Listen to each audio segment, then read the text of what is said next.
Olá pessoal, hoje nós vamos falar sobre colecistite difícil, um tema bem frequente na vida do cirurgião geral, principalmente daquele cirurgião que trabalha com urgências cirúrgicas. Então, resolvi trazer um artigo que traz pontos e táticas que podem nos auxiliar frente a um quadro desse. Bom, então começando aqui o artigo ele já começa com uma revisão da via biliar, da anatomia da via biliar, e coloca que alterações da via biliar nós podemos encontrar em até 40% da população. Uma coisa interessante para a gente saber sempre quando a gente for trabalhar nessas estruturas, e que a inserção do ducto cístico podem ter vários trajetos. Pode ter um trajeto anterior à via biliar principal, pode ter um trajeto posterior, pode ter uma inserção posterior. Muitas das vezes esse ducto pode ter um trajeto descendente e paralelo ao colédoco, uma alteração que pode às vezes confundir bastante ali as duas estruturas. Alterações arteriais também são muito comuns e tipicamente a artéria hepática direita ela tem um trajeto posterior à via biliar principal e depois emite a artéria cística. Porém, em até 20% da população nós podemos ter que essa artéria hepática direita ela pode passar anteriormente à via biliar principal, ao ducto colédoco. E aí, muitas das vezes você pode até confundir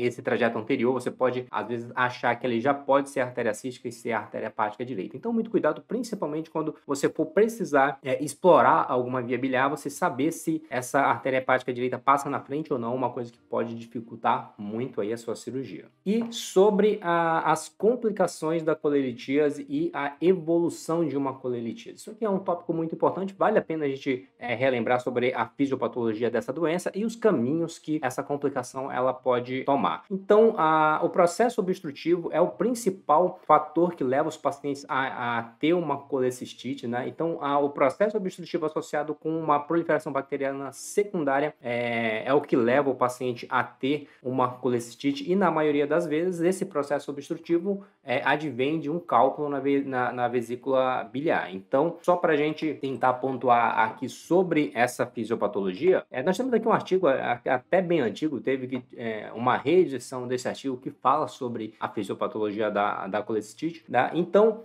a gente ainda aí acredita que realmente todo o processo começa com uma obstrução do ducto cístico. Essa obstrução do ducto cístico faz com que não haja um escoamento da bile que já tem ali na vesícula biliar. Porém, a parede da vesícula biliar ela ainda mantém uma secreção de muco, né, alguma secreção de algumas substâncias, e isso vai distendendo a vesícula, tá? Então aqui nós temos ainda a vesícula biliar, a parede ainda continua a secretar esse muco. Você tem um aumento da pressão dentro da vesícula, né, devido à distensão da vesícula biliar. Essa compressão da parede faz com que a irrigação aqui comece a ter uma alteração a nível da microvasculatura. Então você tem uma diminuição inicialmente ali do retorno venoso, depois você pode ter uma dificuldade na chegada do sangue, então ter uma isquemia arterial mesmo. E esses fenômenos isquêmicos geram ali uma necrose, uma hemorragia da parede da vesícula biliar, tá? Então todo esse fenômeno aqui de congestão e edema dura mais ou menos 2 a 4 dias, e o processo de necrose se inicia ali por volta do quinto dia. Se esse paciente não tiver esse processo resolvido, né, essa obstrução resolvida, ele pode evoluir sim ali para alguma perfuração da parede da vesícula biliar. E essa perfuração também pode tomar ali vários caminhos. Então pode ter uma perfuração em peritônio livre, então o paciente vai ter ali um colo peritônio. Esse paciente ele pode ter uma perfuração bloqueada, então você vai ter aquele abscesso pericolecístico, ou também muitas das vezes o organismo ele vai tentar sempre aliviar essa pressão dentro da vesícula biliar. Muitas das vezes a vesícula ela pode se aderir a alguma outra estrutura e fistulizar, né? Então criar um caminho ali para alguma outra víscera, para alguma outra estrutura, na tentativa de aliviar essa pressão. Então nós podemos ter fístulas, né? Então uma fístula muito comum é uma fístula colecisto-duodenal, uma fístula colecisto-colônica também, e muitas das vezes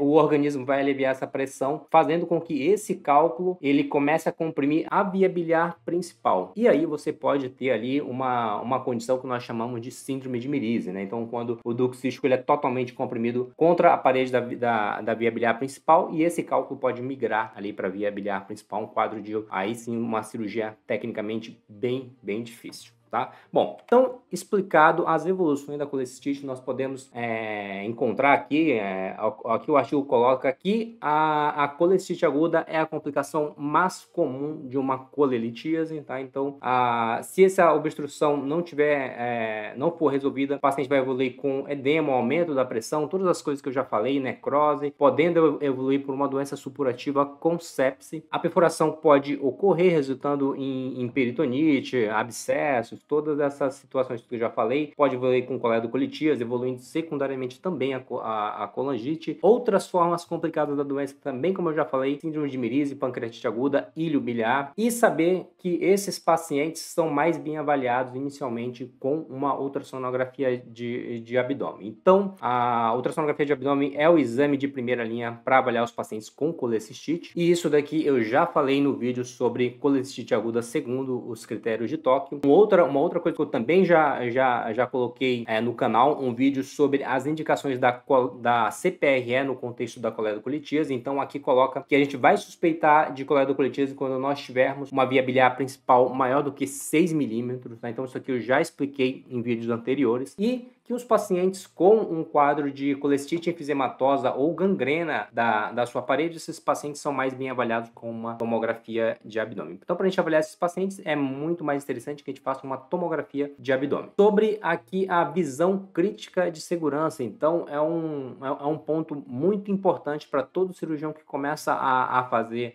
essa cirurgia, saber identificar as estruturas e saber o que é a visão crítica de Strasberg. Então, a visão crítica foi definida em 1995, então já tem muito tempo. E essa visão crítica, ela advoga 3 pontos. Inicialmente, uma dissecção do terço inferior da vesícula, expondo ali toda a placa cística. Depois, uma dissecção do trígono hepatocístico, então retirando toda a gordura e toda a fibrose desse trígono hepatocístico. E aí, por fim, identificando duas estruturas e somente duas estruturas indo ali para a vesícula, que seria a artéria cística e o ducto cístico. Sobre lesão da via biliar principal, temos aqui a classificação de Strasberg, né? Então, uma classificação aqui que a gente já conhece de muito tempo. Sempre, se você tiver alguma lesão, é importante você tente graduar aqui qual foi a lesão segundo essa classificação de Strasberg. E um dado que também a gente já sabe de algum tempo é sobre as incidências da via biliar conforme a via cirúrgica. Então, tradicionalmente, nas colestectomias abertas, a incidência sempre foi de 0,1 a 0,2% e na laparoscopia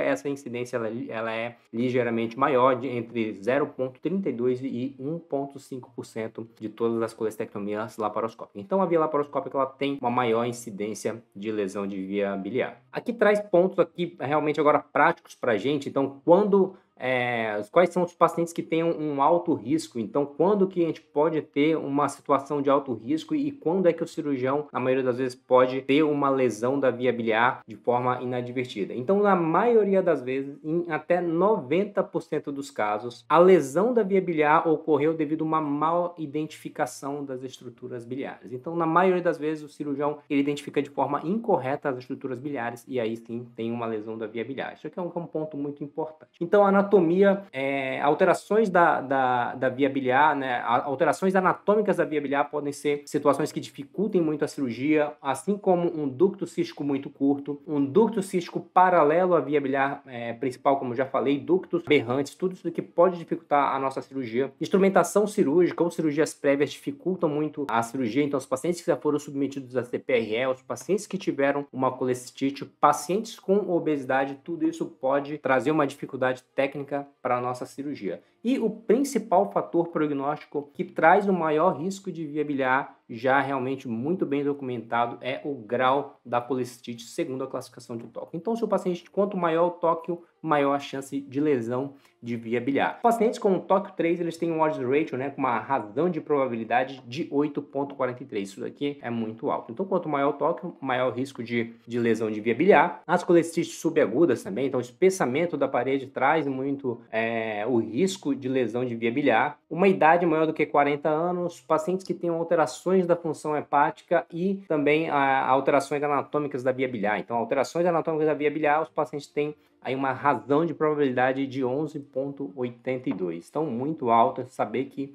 esses pacientes sempre tem que ter muito cuidado nessa cirurgia. Elementos que nós podemos utilizar no nosso intraoperatório para tentar evitar uma lesão de via biliar. Bom, então a lise de aderências, né, nós podemos sempre utilizar uma dissecção romba. Isso pode limitar lesões térmicas. Então, nas colecistites agudas difíceis, uma tática que a gente sempre utiliza essa dissecção romba. E eu, particularmente, gosto de utilizar ali o aspirador. Eu acho que ele tem uma ponta romba que evita muito você entrar naquele tecido já muito inflamado. Então, com o Maryland, por exemplo, você pode ter muito mais uma lesão de alguma via biliar, alguma estrutura vascular. Então, saber utilizar o aspirador eu acho fundamental para quem vai operar uma colecistite aguda mais difícil. Uma outra vantagem do aspirador é que ele consegue sempre estar limpando ali o seu campo. Então, você conseguir fazer a aspiração ali daquele conteúdo, você consegue sempre estar tendo uma melhor visualização. A adição de um portal extra pode também ser uma alternativa. Aqui fica a ressalva de você saber bem aonde você vai colocar esse portal. Já utilizei isso, então às vezes a gente acaba colocando um portal no meio do nosso campo, a gente acaba se atrapalhando até mais, então tem que saber bem onde você vai colocar esse portal. Pode ajudar, tem cirurgião que fala que antes de converter ele sempre passa algum portal extra, mas é uma alternativa. A necessidade de descompressão da via biliar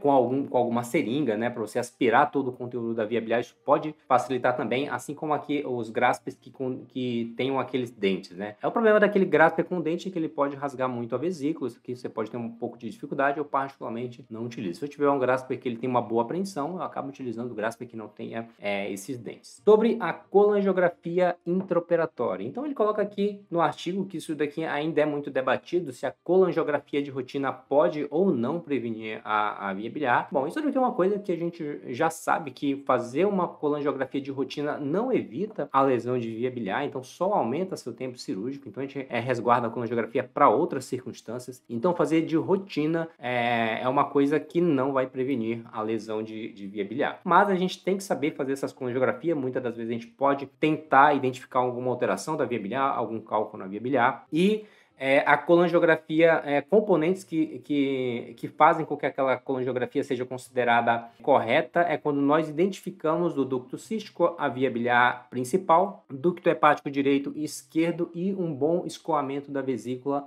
do contraste pro duodeno. Então, isso aqui são os componentes de sucesso de uma colangiografia. E aqui, algumas técnicas um pouco mais avançadas, que é o verde de indocianina. Eu já tive a oportunidade de utilizar esse verde de indocianina. Então, é feita a infusão intravenosa do verde de indocianina 30 minutos antes da cirurgia e esse verde ele é excretado na bile. Então, você consegue ter toda essa visualização da árvore biliar. Isso daqui é muito interessante, então se você tiver esse recurso e quiser utilizar uma colecistite mais difícil, ele é muito bom. E isso aqui, o verde de indocianina, sim, já vem demonstrando uma menor taxa de conversão para via aberta e menor taxa de complicações. E fora que o verde de indocianina não tem o contraste, então é muito interessante aí, se você tiver esse recurso, você utilizar. Já ultrassom laparoscópico, esse daqui que é difícil realmente a gente ter, até no setor privado é difícil às vezes a gente ter para cirurgias hepáticas,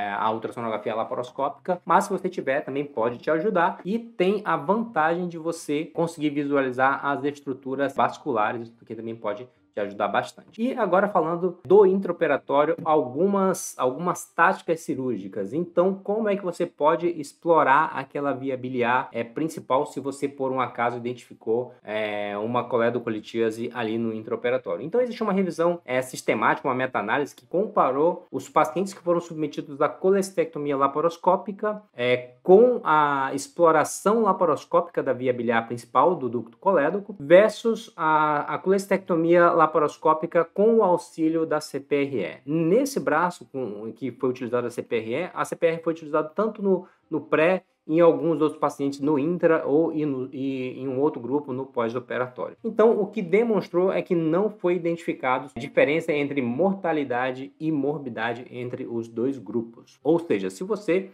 quiser abordar a via biliar por via laparoscópica, você pode, desde que você tenha essa habilidade, mas você tem que saber também que você fazer uma CPR no pós-operatório para esses pacientes com uma coledocolitíase identificada no intraoperatório, isso não aumenta as taxas de complicação. Então, na maioria das vezes, a gente vai preferir fazer uma CPRE no pré-operatório ou no pós-operatório, se for necessário. Tá? Então, sobre essa abordagem cirúrgica, quando nós identificamos o cálculo ali na via biliar, conforme a gente já descreveu, a retirada dos cálculos, nós podemos realizar essa retirada dos cálculos através de vários métodos, né? Então, incluindo auxílio de basket, né? Que é mais uma das pinças que é utilizado na endoscopia, um catéter com balão, que aqui é o catéter de Fogarty, que é o que eu também geralmente prefiro utilizar. Você pode fazer a irrigação da via biliar ou manobras manuais também para tentar malachar aquele cálculo da via biliar. Na laparoscopia, a manobra manual é um pouco mais difícil, tá? E se você, então, optar por fazer a exploração da via biliar de forma transcística, né? Você precisa saber ali, ter aquele conhecimento técnico de como é que você vai fazer essa abordagem. A gente geralmente faz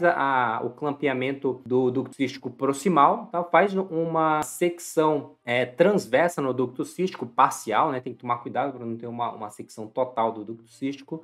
E a gente vai fazer a exploração de forma transcística. Se você tiver ali o coledoscópio, né, que é um aparelho até mais da endoscopia, você pode utilizar, mas normalmente a gente não tem esse recurso. Então você pode passar ali pelo ducto cístico, um catéter de Fogarty, tentar tirar aquele cálculo da via biliar principal, porém tem que saber que existem algumas limitações para essa abordagem transcística. Se o cálculo for maior que 1 centímetro, a abordagem transcística ela não vai ter sucesso. Assim, quando nós temos também um ducto cístico muito fino, um ducto cístico ali de 4, 5 milímetros, geralmente você não consegue fazer essa exploração transcística. Depois da remoção dos cálculos, geralmente a gente precisa fazer essa colangiografia de controle para ver se não vai ter nenhum extravasamento de contraste, para ver se está tudo bem com aquela via biliar. Quando a gente compara a abordagem transcística com a coledocotomia direta, nós vemos que o risco de fístula biliar e de estenose é bem mais baixo quando nós utilizamos a via transcística. Então, de preferência, a gente vai utilizar a abordagem